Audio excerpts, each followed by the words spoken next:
What do we know about these expected sanctions, Isaac?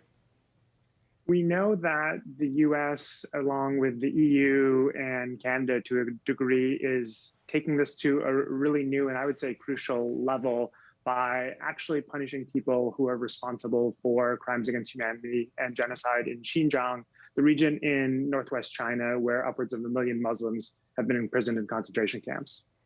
What is the power that the United States actually has, though? Because when I think about potential sanctions like this, and look, the global businesses actually have, we think about the power of the Chinese consumer, especially with regard to American companies. We think about companies like Nike, for example, companies like Apple. China is a very, very important market. We hear it over and over again, quarter after quarter. What is the power that the US government has when companies want access to this country?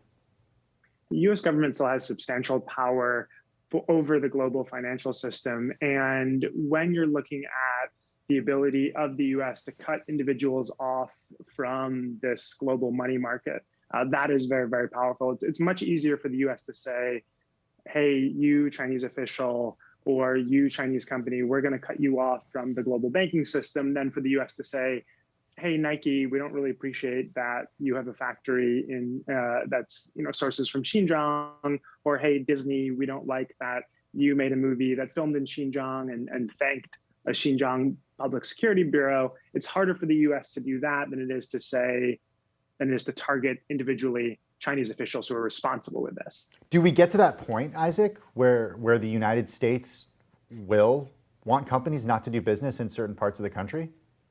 I think we're already at that point, and I think the question is how much the Biden administration is going to alienate certain parts of the business community, especially Hollywood and the New York financial sector, because it doesn't want them to be involved with what's happening in Xinjiang. And I think the Biden administration is having a smarter take on this than the Trump administration with all their emphasis on decoupling. The issue is less, okay, we need you out of the Chinese supply chains, and more, you should not be involved with Xinjiang. You shouldn't be involved with the PLA and the Ministry of State Security.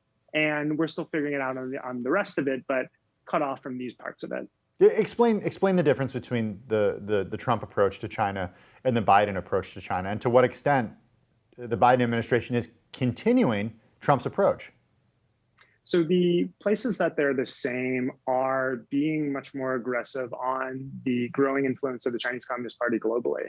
The differences, which I think are illustrative, is that the Biden administration is working a lot more with allies, especially Japan, South Korea, and also India and Australia, and doing something that Beijing really does fear, which is what it calls a sort of anti-China containment strategy.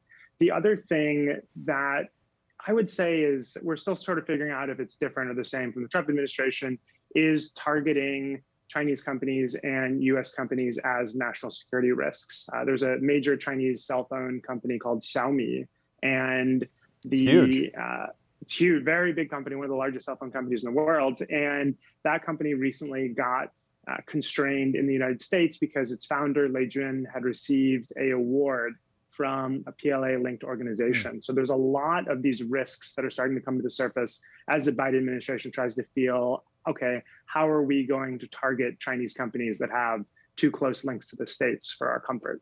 Okay, I want to end just talking a little bit about China and Russia and North Korea. The relationship between China and those two countries, how is that evolving? Is it turning into something more deeper of an alliance than we've seen in recent years as a result of sort of like the enemy of my enemy is my friend?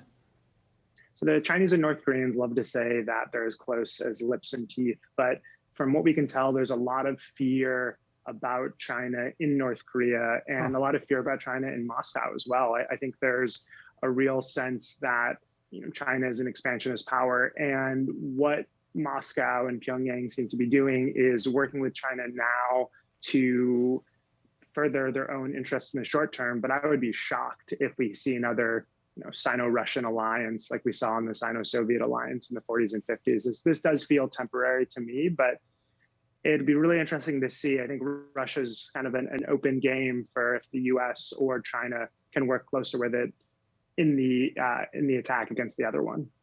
Strategy Risk CEO Isaac Stone-Fish. Isaac, thanks so much for taking the time. Great to have you on the show today.